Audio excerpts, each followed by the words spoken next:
Assalamualaikum warahmatullahi wabarakatuh. Salam kenal teman-teman semuanya. Perkenalkan, nama saya Clara Stasani Aulia dengan NIM 245231170 kelas 2E Perbankan Syariah.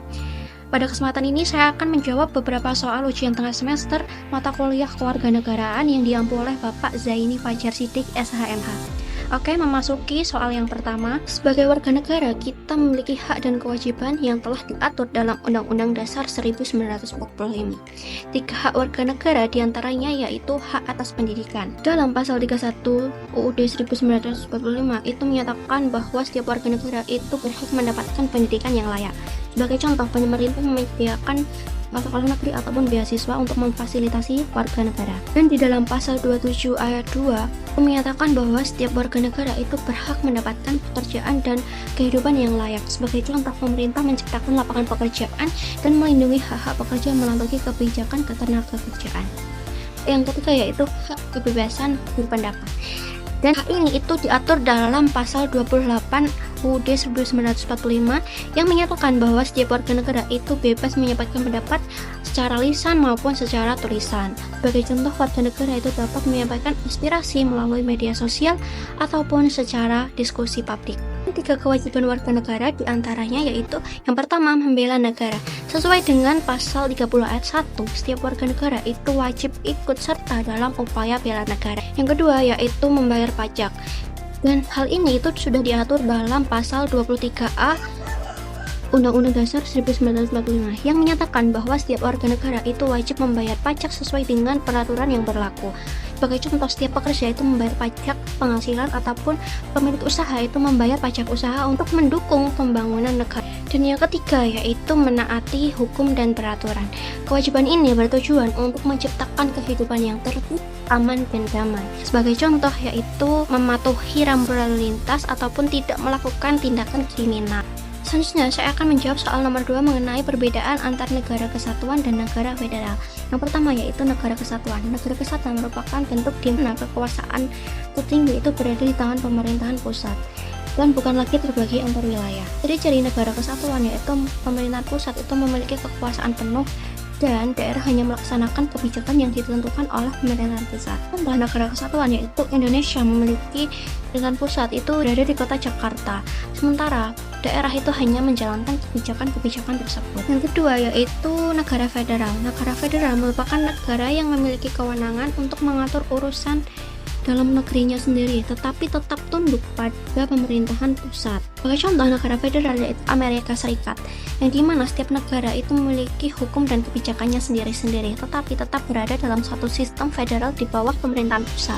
Yang kedua yaitu Jerman. Jerman memiliki sistem federal dengan pemerintahan daerah kuat.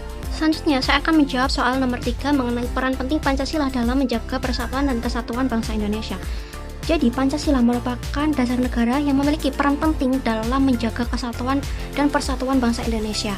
Dan peran-perannya diantara lain yaitu yang pertama, sebagai ideologi pemersatu bangsa. Jadi, Indonesia itu memiliki berbagai suku, agama, budaya, adat istiadat, ataupun ras. Nah, Pancasila menjadi pedoman untuk menyatukan seluruh rakyat Indonesia dalam satu identitas nasional. Yang kedua yaitu sebagai dasar dalam penyusunan hukum dan kebijakan negara.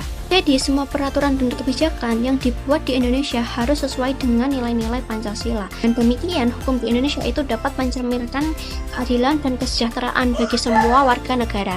Ketiga yaitu mencegah perpecahan dan konflik sosial. Nilai-nilai Pancasila seperti gotong royong dan musyawarah itu dapat mengatasi perbedaan pendapat secara damai. Contohnya itu konflik antar kelompok dapat diselesaikan dengan musyawarah atau mufakat. Jadi Pancasila itu mengajarkan cinta tanah air dan bisa memiliki terhadap bangsa dan negara. Dengan adanya semangat nasionalisme, masyarakat akan lebih peduli terhadap persatuan dan kesatuan, dan efeknya itu tidak akan mudah terpecah belah oleh perbedaan. Soal nomor 4, contoh soal terakhir mengenai peran media massa dalam membangun kesadaran politik warga negara. Oke, media massa itu memiliki peran yang sangat penting ya dalam membangun kesadaran politik warga negara melalui informasi ataupun edukasinya. Peran media massa dalam membangun kesadaran politik warga negara. Yang pertama, sebagai sumber informasi politik. Jadi media itu menyampaikan berita tentang kebijakan pemerintah, pemilu, ataupun isu-isu politik lainnya. Sebagai contoh, berita di televisi ataupun media online itu membantu masyarakat dalam memahami perkembangan politik terkini. Yang kedua yaitu sebagai alat pendidikan politik. Jadi, media itu memberikan wawasan kepada masyarakat mengenai sistem pemerintahan, hak pilih, ataupun tata cara pemilu. Sebagai contoh, debat calon presiden yang disiarkan melalui televisi itu dapat membantu memilih untuk menentukan pilihan secara rasional. Yang ketiga, yaitu sebagai sarana kontrol sosial. Jadi, media itu juga dapat mengkritisi kebijakan pemerintah dan menjadi suara rakyat dalam menyampaikan aspirasi. Sebagai contoh, investigasi media terhadap kasus korupsi dapat membuka mata masyarakat untuk lebih peduli terhadap transparansi pemerintahan. Yang keempat, yaitu meningkatkan partisipasi politik. Jadi, media sosial itu juga memungkinkan masyarakat untuk lebih aktif berdiskusi ataupun berpartisipasi dalam politik. Sebagai contoh, yaitu kampanye politik di media sosial meningkatkan kesadaran masyarakat untuk berpartisipasi dalam pemilu. Jadi, dalam kesimpulan di atas, kita dapat menyimpulkan bahwa setiap warga negara itu memiliki hak dan kewajiban yang harus dijalankan secara seimbang. Selain itu, negara kesatuan dan negara federal memiliki sistem pemerintahan yang berbeda. Dan Pancasila adalah kunci utama dalam menjaga persatuan dan kesatuan bangsa. Media massa memiliki peran yang sangat besar dalam meningkatkan kesadaran politik warga negara Indonesia. Demikian jawaban yang dapat saya sampaikan untuk mata kuliah ini. Semoga jawaban ini dapat memberikan pemahaman yang baik. Saya mohon maaf apabila ada kesalahan dalam penyampaian ataupun dalam pengucapan.